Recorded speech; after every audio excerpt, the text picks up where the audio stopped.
بسم الله الرحمن الرحيم. ازيكم يا اهلاوية، عاملين ايه؟ معاكم النسر الاحمر. النهارده كانت في قرعة كأس العالم للأندية، فالأهلي وقع في مجموعة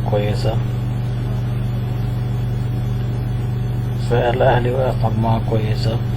هنعرفها ونتكلم عليها وهنشوف المجموعة ممكن نعمل فيها ايه. بس فوق كده فعل الجرس وشارك في القناة وادينا رايكم. الأهلي وقع في المجموعة الأولى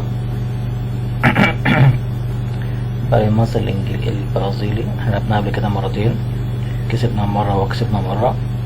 بورتو الأوروبي البرتغالي، وإنتر ميامي الأمريكي اللي هو صاحب الأرض وبيلعب مع ميسي. الأهلي وقع في المجموعة دي. أنا شايف المجموعة كويسة، مجموعة مش صعبة. إن شاء الله الأهلي يعمل فيها شغل كويس، يعني إن شاء الله بإذن الله، يعني ممكن يطلع تاني بإذن الله يعني.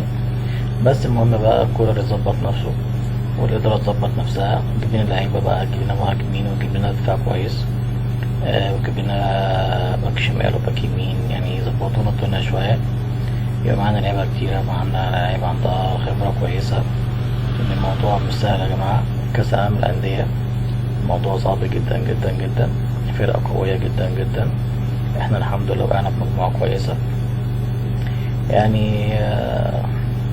في وقتها ان شاء الله هنتكلم بقى على المجموعات وهنتكلم على كل حاجة في كأس العالم للأندية. بس يعني حبينا بس نقول مجموعة الأهلي مجموعة يعني متوازنة، يعني ما فيهاش مانشستر سيتي، ما فيهاش ريال مدريد، ما فيهاش بايرن ميونخ، ما فيهاش تشيلسي، ما فيهاش فرقة تقيلة، باريس سان جيرمان، ما فيهاش بايرن ميونخ، ما فيهاش فرق بروسيا دورتموند، ما فيهاش الفرق الكبيرة دي اللي الواحد يبقى خايف منها. فإن شاء الله الأهلي قادر إن هو يعدي المجموعة ويبقى حتى مركز تاني، مش مشكلة يعني. ربنا يكرم إن شاء الله حتى يعني. نظبط شوية. الحمد لله الأهلي بيلعب في المنتشر الأوروبية دي، بيعرف يلعبها كويس مع كرة كده، يفوق لنا شوية كده ويركز شوية مع اللعيبة ويظبط اللعيبة ويظبط الفرقة، ومفيش مشاكل بقى، والناس تلتزم شوية، محدش يعمل مشاكل عشان خاطر نخش ان شاء الله البطولة دي واحنا مركزين.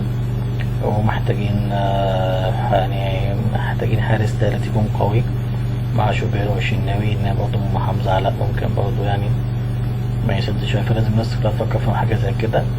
يعني محتاجين مهاجمين، محتاجين حارس مرمى، محتاجين دفاع. الماشي طبعا يوسف أيمن طبعا اللي هو خدنا فيه مقلب كبير جدا، وأشرف داري إن شاء الله يرجع بقى قوي، يبقى صفقة قوية للنادي الأهلي، ونجيب بقى لعيبة في نص الملعب، ونجيب يعني الأهلي يظبط بقى نفسه إن شاء الله بإذن الله قبل كأس العالم للأندية. فمجموعة الأهلي الحمد لله كويسة، سهلة مش صعبة أيوة يعني. فإن شاء الله بإذن الله في وقتها هنتكلم بقى نعمل إيه، ونشوف القائمة ونشوف مين ممكن يلعبوا وإيه اللي يحصل فيها.